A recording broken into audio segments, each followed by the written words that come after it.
So guys, welcome back to another video. Apologies for the quieter voice. As you can see, I'm in a different environment to usual. I'm in an Airbnb. I'm away with work for a week in Swansea, which is South Wales, for those of you that aren't in the UK. But it's about a 4 or 5 hour drive from where I usually live. When I go away with work, they can either give you a hotel or you can go for wherever you want. As long as it's like under a certain limit, they'll pay for it. So I usually go for Airbnbs because obviously I want a kitchen, but because of the budget, they're usually they're not the best Airbnbs. As you can see, it's just it's okay, but it's a bit grimy. It's got everything you need. The kitchen's all right, actually. It's got a fridge, which I need. It hasn't got a freezer. It's actually got an air fryer as well. I bring my own water filter because I just don't trust the water in cities. You don't need to do that. You can just buy bottled water. But I already had it lying around since the one I bought for under the sink. The bed looked very nice, but it is horrendous. Like it's one of them where it's just like overly soft. So you lie in it and within seconds your hips are like hitting the bed past the mattress.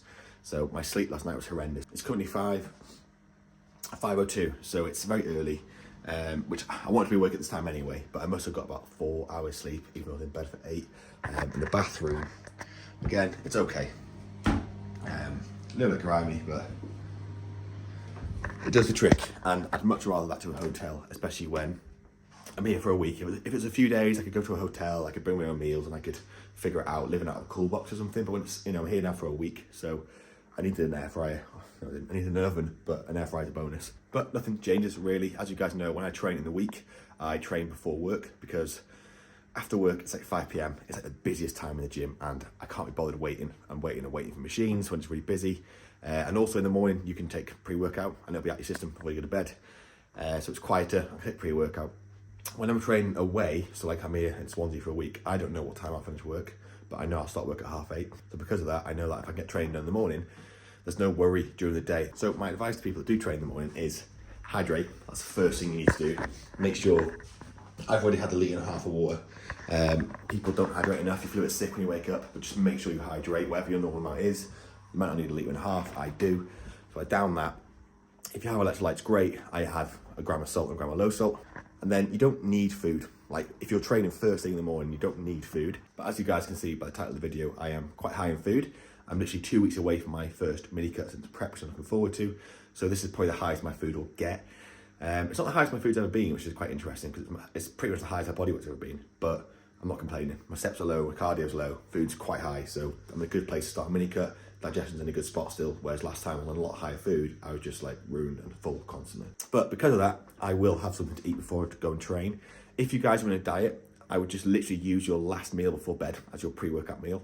And then if you can, get some sort of EAAs and some sort of cyclodextrin or some sort of carb powder for during the workout. With myself, I don't always agree with EAAs. My stomach doesn't always agree with them. So I will have a carb powder. So if I don't have any protein now, then I won't have any sort of like protein spike or muscle protein synthesis occurring until post-workout, from a dietary related aspect anyway. So what I do is have some sort of protein now. And I also have quite decent bolus of carbs now as well. I'll show you now. So what you'll see here is 40 grams a whey. For this one, I'll use JP because it digests extremely well and quite fast. I'll have 4 rice cakes and then 40 grams of jam and 5 or 10 grams of peanut butter. I think it's like 8 grams left in the tub. That will digest really easily for me, and I'll be training in less than an hour. If that didn't digest well, I wouldn't have it. I would just have way more carbs in my intra and start drinking on the way to the gym, but that digests well for me. In my diet, that will come down to probably just 2 rice cakes, and eventually, like I said, nothing. And then my pre-workout meal will be the meal from the night before, which is usually my oatmeal anyway. That is fine for most people. I just find that if I train on a fasted stomach completely, I start off really well, like the caffeine hitting hard, I'll train really well. And then about half through the session, I'll just like crash and not train as well. So that's why I'll have an intra. But if anything, I find training in the morning much, much better. I train better. Yes, okay, it's a bit of a time limit, but I get everything done. I train to a higher standard and I just like truly bring it because I'm not distracted by what's happening across the day. I'm not going to set up the camera when I'm driving because I need it for a sat nav. I have no idea where I'm going. It's 20 minutes away. I'm training in a gym called, is it DP Gym? Here in Swansea. It looks like a bodybuilding gym. It's about 20 minutes away. And then I've got to kind of like rush back to have a shower and that before I go to work. And I'll show you obviously meal number 2, which is the post-workout meal, which is probably the biggest bolus of carbs for the day. But because I've got this and because I've got 25 grams of intra, it won't be as big as it would be on a weekend because I just don't need it. It'll be before 9 o'clock and I'll have already had over 200 grams of carbs. As for the intra, it's 25 grams of highly branched dextrin. It's just some blackcurrant squash, and then it's 5 grams of creatine, a gram of low salt, and a gram of salt, and it's 1.5 litres of water. So everything's very similar. You don't need to be that, particular with things. I just find that I perform best if I do. If I don't have similar pre and post workout meals and intra workout, and my training performance isn't what it should be, then I feel like it's related to that. So I just prefer to have similar meals. But yeah, I'll catch you guys for number 2. So when I'm at home, I will get a few steps on my walking treadmill while eating that meal, just to get a bit of digestion going. Obviously, I didn't bring my treadmill with me, so I thought I'd just squeeze in a quick 5-10 minute walk outside. It is raining, just to get a bit of digestion going. So basically what I've done is I've just taken the long way around the apartment to go to the car park. And then what I'll do is I'll head straight to the gym and I'll just get straight into training. It's a pull session on the cars today. It's pull and a bit of hamstrings. You probably can't see me at all now. Well, it literally went from me just chatting to the camera to absolutely like heavens have opened. You can probably hear it on the car now. So it's safe to say I stopped recording. So it's pull and hamstrings on the cars today. I probably won't record it because it's a new gym and I haven't really got time to set up a camera and ask the owner for permission to film, that sort of thing. So if I do record, if I see someone else record, I might just record a few sets, but otherwise it's pull and hams being the most important thing I need to bring up this off season. So I will start with some seated ham curls if they have a seated ham curl machine. If they don't, it'll be lying. And then I will go straight onto a back isolation, and then I'll go on to a RDL or a stiffer deadlift or whatever I can, well, whatever they've got available. They've got good reviews. I think it's, I've already forgotten it. I think it's PB gym, not DP gym. I'm assuming like personal best, I don't know. So I paid £20 for the week. Hopefully it's a decent gym. Jeez. I thought where I lived was fun. So guys, I can only apologise for that absolute rush. I was meant to get back from the gym for about 7:30, 7:45. But then because of the delay in traffic, it literally doubled it. So I didn't get home till 8, or the Airbnb. And I wanted to leave the Airbnb at 8 to come to work. So obviously I didn't leave the Airbnb then until like 10 past, 15:15. So I literally had a shower, got everything together and came. I had to eat on the way, which I don't recommend, especially when you don't know the way. And I literally, it's a bit gross, but I don't know if you can see that, I had to leave a pretty large amount of the cream of rice. So I've never eaten a meal that fast in my life. And also, the fridge in the Airbnb, I didn't say this before, isn't working. And it only seems to work when you put it on the max setting. So because it's on the max setting, the cream of rice is now frozen, so that's why I've left a good chunk. I thought I left about 20 grams of it, but looking at it now, I've probably left about 40 grams of rice. What I'll do is, when I get home later, I'll probably just weigh it and just assume or estimate how much like rice I've left over. What I did instead was I managed to get all the protein off the top and all the nut butter and most of the cream of rice. And then I also had 2 rice cakes as well. The caramel ones that you saw this morning, but without the jam this time. And then for lunch, well, what I'll do is, I'll probably estimate it all, and I'll probably end up under eating, not overeating, so I'll just have to have more carbs later. And I'm at the stage of the off season now where I just don't really want to eat. And it's not because my appetite's down, I think it's because my body fat's getting to the point now where I'd rather just enter a diet. I'm not happy with it, which for a lot of people, especially competitors, there is a stage where, there is phases where you're going to have to reach that point where you're just not quite comfortable in your own skin. So that's what's kind of killing my appetite. But there's only like 2 or 3 more weeks to go before I end up going to a mini cut and then pull off like 20 pounds or so. So I've got 3 more meals today. One is this one here, which doesn't look very appetizing, but it is. You might have seen it in the channel before. It's chicken, peas, pasta, pesto, peppers. Peas, pasta, pesto, peppers. There's a lot of peas in there, aren't there? And a bit of olive oil. All the total quantities will be on the screen anyway, and all the macros with it. My last meal will be my oats, which you probably all know. My next meal, I was thinking of a yogurt meal, but I think I'm going to have a lot of carbs left over, because even though I had the extra rice cakes, I did leave a lot of the cream rice there. But I'm in a different hospital for the afternoon, which is about half an hour away from this one. So I'm already running a bit behind. So I'm going to eat this really, really quickly, and then I'll probably get a coffee from Mackey's or from Starbucks on the way, just to wake me up a little bit, and then I'll catch you guys when I get home for meal number 4. So guys, just finished the work. I'm on the way to Morrison's now, on the way back to the apartment. I probably will go for a skier bowl, to be honest with you. I've got dates, and I think that's it. That's all I've got in the apartment. So I've got a lot of carbs to actually like add if I need to. My carbs on a training day at the moment, like today, are 615, so they're quite high. Fat's still 55, so my carb to fat ratio is massive. So that sort of ratio actually forces a lot of people to have to eat healthier, because there's not many foods, unhealthy foods, that are high in carb and low on fat, except for like pure sugar or sweets, that sort of thing. which you can only have so much of before you get bored of it anyway. So it's almost a benefit of having a high carb, low fat diet, other than obviously the training benefits that you get out of having a high carb diet. And then after the shot, what I'll do is I'll go back, I will probably get a walk in, just to get the last, I've got like 3,000 steps left that I need to get in, or I might get like 1,000 or 2,000 steps in now in the shop anyway. Go home, have my meal full, which I'll show you, and then I'll probably go for a walk afterwards because I'll be bored because I'm in Swansea on my own. Like I said in the start of the video, my steps are quite low, they're 8,000 a day, and they won't go lower than that just because of like health reasons. I usually do as a minimum for any client, unless they prefer to be otherwise, is a minimum of 8,000 steps and a minimum of 2 sessions of cardio a week, 20 minutes. Obviously on top of the resistance training that I do. Sorry, I cut out there.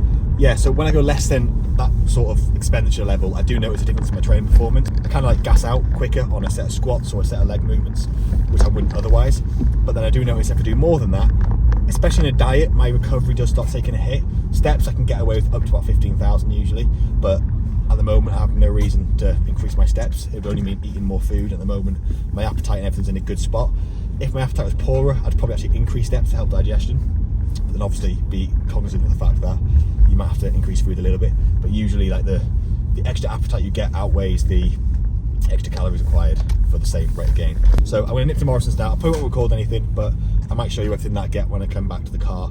But this video is just to show you that when you're travelling, whether you're bulking, cutting, or whatever your physique or fitness goal is, you can absolutely get your correct foods in. There's no reason why you should eat completely off plan, unless you want to. If you're going on a holiday, obviously, and you want to eat absolutely loads of crappy food, and that's what you find fun, go nuts. Just be aware that obviously with eating all that crappy food, you will probably gain weight. And if you're absolutely fine with that and you're happy with the fact that you're probably gaining a bit of weight, then go ahead, go nuts. If you're in prep, I don't think the actual weight gain you get is worth it. But if you're in off season and you're aware that gaining 2 or 3 pounds of fat in a week will probably slow down your rate of, well, it'll slow down your runway that you have with the bulk by a little bit, that's absolutely fine, go nuts.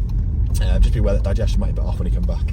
But with myself, I work away from home quite often, so for me to actually go off the rails and to eat crap or takeaways every single day now for the next 5 days, it would only hinder my progress. If it was just like a day or two that I was going away from home, whether it was work or an event or a conference, then I'd probably eat their food, or I'd just eat healthy options at takeaway places.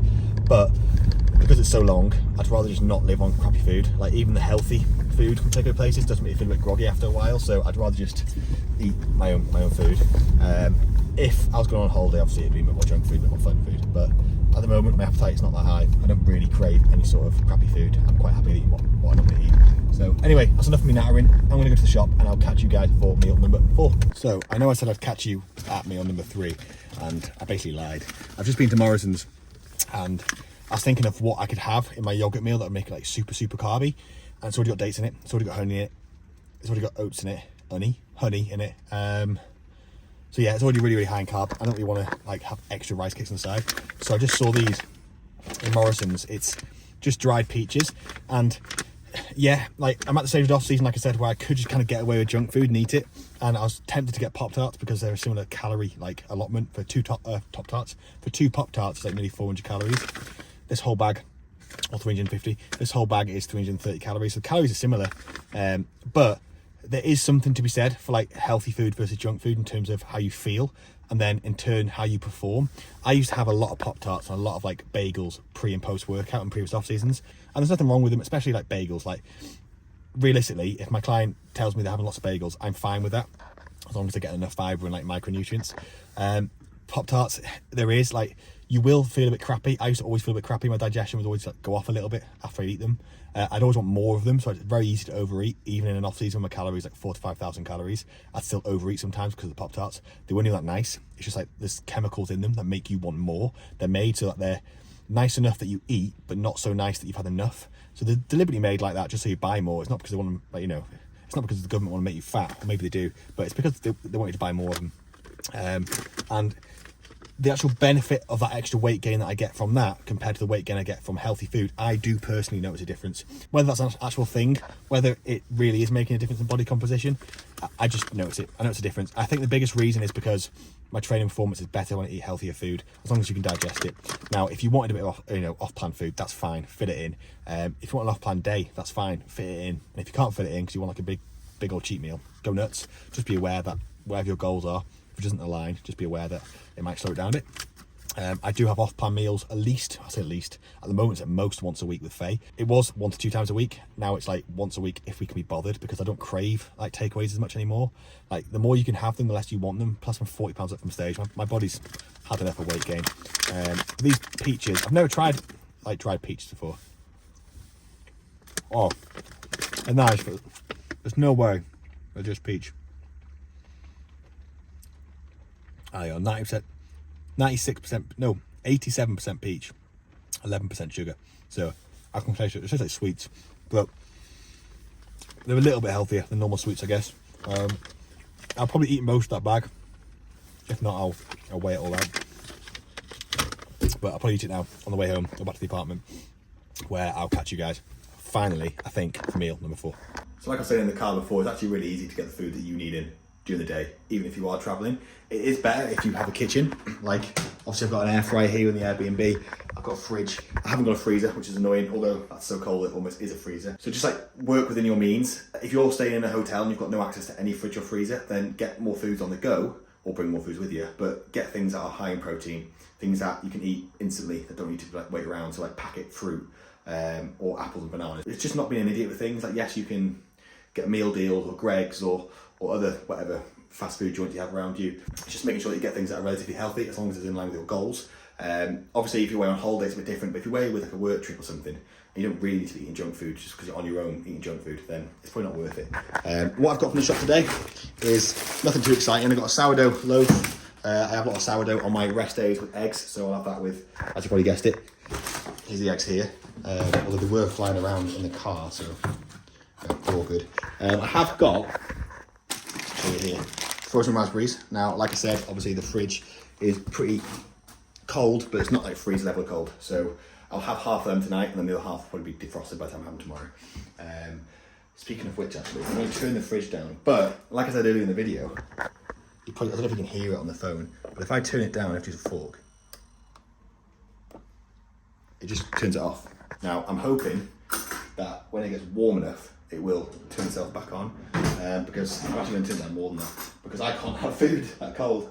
Like the chicken meal I had, the chicken breast was still slightly frozen. Obviously it was cooked, but it was gross. Anyway, also got peanut butter. That is the best peanut butter in the game. I wouldn't get one that big usually when I'm traveling, but that was an offer for $5.75. Got 2 packs of the best apples in the game, and obviously for the next meal, I've got a couple of these skiers. I just have one per meal, which you'll see in a second with honey, and then the oats as well. And that's literally it. So it's just the meals that I'll have the next like couple of days. So this morning and tomorrow morning. Sorry, this evening and tomorrow morning. So tomorrow after work, I'll probably get out at a normal time. So I'll probably make a meal in the air fryer, which is rest day. So I'll probably have salmon. If I can find a decent one, or like steak and potato, I'll think about it. Tonight, I really can't be arsed. Like, I finished work quite late. It's been a busy day. I've got another meal in about 2 or 3 hours, which is the oats. So I'd rather just get something in me now. But yeah, I'm going to pull this away now before it spoils, and I'll catch you guys in a second for number 4. So guys, as you can see, my final meal is here. I did forget to mention in the last clip that I did actually eat all them peaches in the car. And it's quite ironic, really. It's a bit almost like hypocritical that I was there talking about healthy food and then I ate all them. But they definitely weren't like pure raspberry, pure peach. I think I mentioned when I was eating them about how there's actually 10% sugar. It wouldn't surprise me if they were more. They were very, very nice. They were almost like sweets. But I suppose it's still healthier than Pop-Tarts or actual sweets. So the calories for them peaches and for this meal I'll just put here all together. What I've got for the actual meal though is the whole tub of yogurt, so 450 grams of skyr. Like I said, all the macros will be here, but you've got the oats, raspberries, dates, apple, peanut butter, and some honey. What I would recommend is, I made it just a bit prettier to look at, because usually I mash it all together and it looks like crap. But I would recommend mixing the oats into the yogurt first. And if you have anything like sweetener drops or anything, sometimes I have these. Again, artificial. Too many of them, you'll notice your stomach gets a bit messed up. Most people, if you digest them well, have them. I find if I have a few of them, I'm absolutely fine. And it brings on to a good point when it comes to off season. Make your food taste and almost look nice.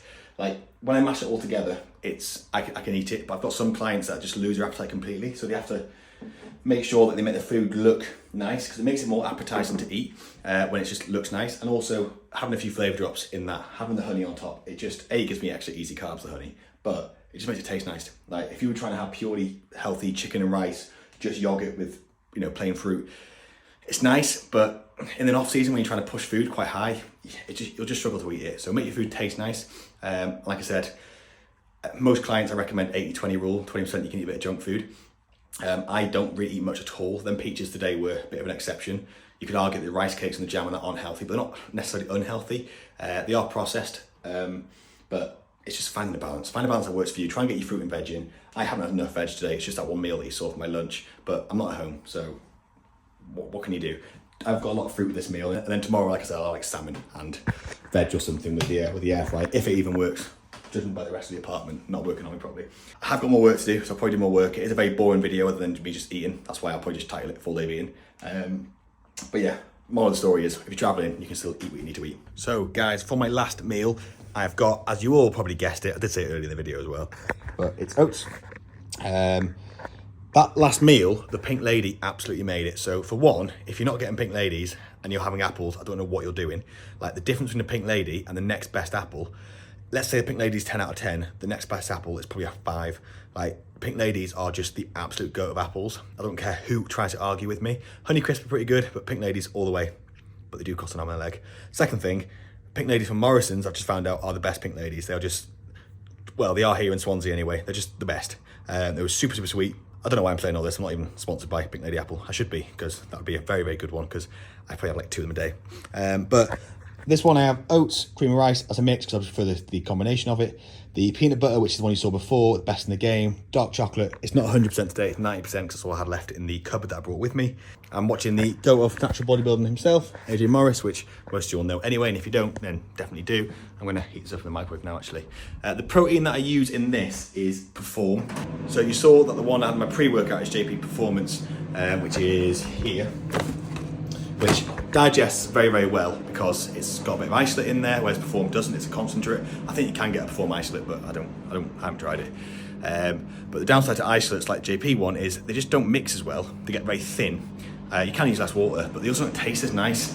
The Perform whey protein is just the best tasting protein out there, like full stop. I've tried so many different brands, but Perform are number one. The best I have for oats when you have dark chocolate and nut butter as well is the chocolate orange. The other flavours by Perform are really, really good, but I don't know how they'd be with the ingredients I put in that. But anyway, that's enough of me waffling. I sound like I'm dieting with my obsession with food right now. I've just got nothing else to talk about because I've been editing this video all evening, so I've just seen food after food. I still use a baby spoon, which I don't know why. My appetite's not that high at all, like I said before, but I find that since prep, I just prefer the baby spoon. I find the big spoon, that was loud. I find the big spoon is just, I don't know, I just prefer the little spoon. Anyway, super useful information for you all there. The total macros for the day will be here. I'm very, very close to my targets. I'm usually pretty much bang on my targets, only because my meal plan that I followed day to day, I just prefer a meal plan, for those who are wondering. But that is basically just like pretty close to the macros.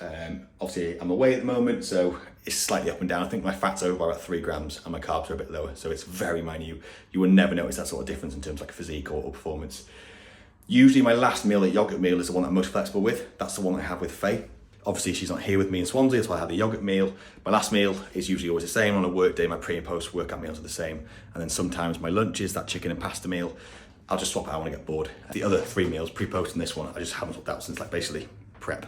Oh no, I do lie actually. That rice cake meal that I had for meal number 1, sometimes I have cream of rice instead. But that's it, that's the entire video. Like I said, just a full day of eating, just to show you that you can easily do it when you're traveling, as long as you just plan ahead a little bit more. But yeah, hope you guys have enjoyed the video. Any questions, please ask in the comments below. Otherwise, I'll catch you guys in the next one.